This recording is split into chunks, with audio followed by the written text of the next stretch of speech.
KSET NET clear ಮಾಡಿಕೊಂಡವರಿಗೆ good news. College ಮತ್ತು ತಾಂತ್ರಿಕ ಶಿಕ್ಷಣ ಇಲಾಖೆಗಳಲ್ಲಿ ಖಾಲಿ ಇರುವ 2,000 ಬೋಧಕ ಮತ್ತು ಬೋಧಕೇತರ ಹುದ್ದೆಗಳ ಭರ್ತಿಗೆ ಅತಿ ಶೀಘ್ರದಲ್ಲೇ ನೇಮಕಾತಿ ನಡೆಸುವುದಾಗಿ ಸಚಿವ ಡಾಕ್ಟರ್ ಎಂಸಿ ಸುಧಾಕರ್ ಹೇಳಿಕೆ ನೀಡಿದ್ದಾರೆ. ಹಾಗಿದ್ರೆ ಉನ್ನತ ಶಿಕ್ಷಣ ಸಚಿವರು ನೇಮಕಾತಿ ಬಗ್ಗೆ ಏನು ಹೇಳಿದ್ರು ಬನ್ನಿ ನೋಡೋಣ. ಕೆಸೆಟ್ ನೆಟ್ ಕ್ಲಿಯರ್ ಮಾಡಿಕೊಂಡವರಿಗೆ ಗುಡ್ ನ್ಯೂಸ್. ಕಾಲೇಜು ಮತ್ತು ತಾಂತ್ರಿಕ ಶಿಕ್ಷಣ ಇಲಾಖೆಗಳಲ್ಲಿ ನೇಮಕಾತಿ, 2,000 ಬೋಧಕ ಮತ್ತು ಬೋಧಕೇತರ ಹುದ್ದೆಗಳ ಭರ್ತಿ, ಅತಿ ಶೀಘ್ರದಲ್ಲೇ ನೇಮಕ. ಸಚಿವ ಡಾಕ್ಟರ್ ಎಂಸಿ ಸುಧಾಕರ್. ಸರ್ಕಾರಿ ಹುದ್ದೆ ಎಂದ್ರೆ ಯಾರಿಗ್ ತಾನೇ ಇಷ್ಟ ಇಲ್ಲ ಹೇಳಿ. ಪ್ರತಿಯೊಬ್ಬರಿಗೂ ಸರ್ಕಾರಿ ಉದ್ಯೋಗ ಪಡೆಯುವ ಆಸೆ ಇದ್ದೇ ಇರುತ್ತೆ. ಅದರಲ್ಲೂ ಸೈನ್ಸ್, ಕಾಮರ್ಸ್, ಆರ್ಟ್ಸ್ ಯಾವುದೇ ವಿಷಯ ಓದಿರ್ಲಿ, ಎಲ್ಲರಿಗೂ ಸರ್ಕಾರಿ ಕೆಲಸ ಬೇಕೇ ಬೇಕು. ಅಷ್ಟರ ಮಟ್ಟಿಗೆ ಜನ ಸರ್ಕಾರಿ ಕೆಲಸದ ಹಿಂದೆ ಬಿದ್ದಿದ್ದಾರೆ. ಹಗಲು ರಾತ್ರಿ ನಿದ್ದೆಗೆಟ್ಟು ಓದ್ತಾರೆ.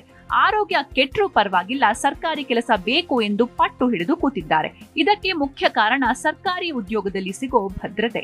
ಮಾಸ್ಟರ್ ಡಿಗ್ರಿ ಮುಗಿದ ಬೆನ್ನಲ್ಲೇ ಎಷ್ಟೋ ವಿದ್ಯಾರ್ಥಿಗಳು ಕೆಸೆಟ್ ನೆಟ್ 2 ಎಕ್ಸಾಮ್ ಕ್ಲಿಯರ್ ಮಾಡಿಕೊಂಡಿದ್ದಾರೆ. ವರ್ಷಗಟ್ಟಲೆ ಕಷ್ಟಪಟ್ಟು ಓದಿ ಎಕ್ಸಾಮ್ ಕ್ಲಿಯರ್ ಮಾಡಿದ್ದಾರೆ. ಈ ಮೂಲಕ ಸಹಾಯಕ ಪ್ರಾಧ್ಯಾಪಕ ಹುದ್ದೆಗೆ ಅರ್ಹತೆ ಪಡೆದುಕೊಂಡಿದ್ದಾರೆ.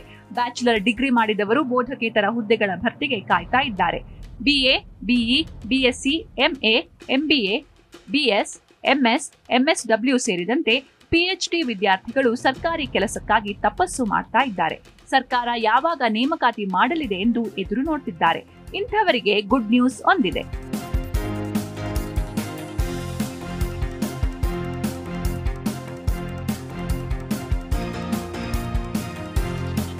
ಸಿಎಂ ಸಿದ್ದರಾಮಯ್ಯ ನೇತೃತ್ವದ ರಾಜ್ಯ ಸರ್ಕಾರದಿಂದಲೇ ಉದ್ಯೋಗಾಕಾಂಕ್ಷಿಗಳಿಗೆ ಗುಡ್ ನ್ಯೂಸ್ ಇದೆ.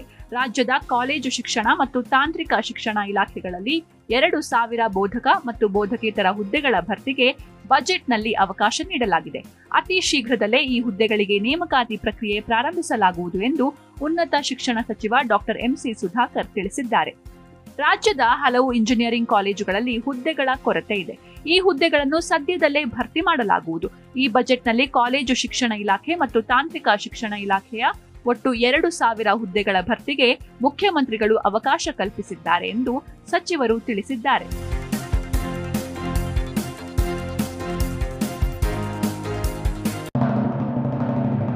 ರಾಜ್ಯದ ವಿಶ್ವವಿದ್ಯಾಲಯಗಳಲ್ಲಿ 60% ಬೋಧಕ ಸಿಬ್ಬಂದಿ ಹುದ್ದೆಗಳು ಖಾಲಿ ಇವೆ.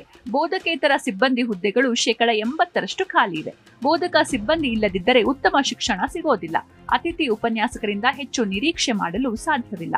ನಮ್ಮ ಸರ್ಕಾರ ಬಂದಾಗಿನಿಂದ ಅನೇಕ ಹುದ್ದೆಗಳನ್ನ ತುಂಬಿದ್ದೇವೆ ಎಂದರು. ಇಷ್ಟೇ ಅಲ್ಲ, ರಾಜ್ಯದಲ್ಲಿ 7.72 ಲಕ್ಷ ಸರ್ಕಾರಿ ಉದ್ಯೋಗಗಳು ಮಂಜೂರಾಗಿವೆ. ಅವುಗಳಲ್ಲಿ 2.76 ಲಕ್ಷ ಉದ್ಯೋಗಗಳು ಖಾಲಿ ಇವೆ. ಕಳೆದ ವರ್ಷ ಇದ್ದ ಖಾಲಿ ಹುದ್ದೆಗಳ ಸಂಖ್ಯೆ 2.55 ಲಕ್ಷ ಎಂದು ವರದಿಯಾಗಿತ್ತು. ಈಗ ಹೆಚ್ಚುವರಿಯಾಗಿ 20,000ಕ್ಕೂ ಅಧಿಕ ಹುದ್ದೆಗಳು ಸೇರ್ಪಡೆಗೊಂಡಿವೆ.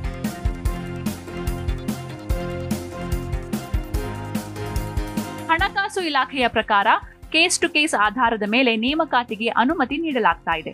ಆದರೆ ಸ್ಪಷ್ಟವಾಗಿ ಸಿದ್ದರಾಮಯ್ಯ ಆಡಳಿತವು ಖಾತರಿ ಯೋಜನೆಗಳಿಗೆ 63,000 ಕೋಟಿ ರೂಪಾಯಿಗಿಂತ ಹೆಚ್ಚು ಹಣ ಖರ್ಚು ಮಾಡಿದೆ.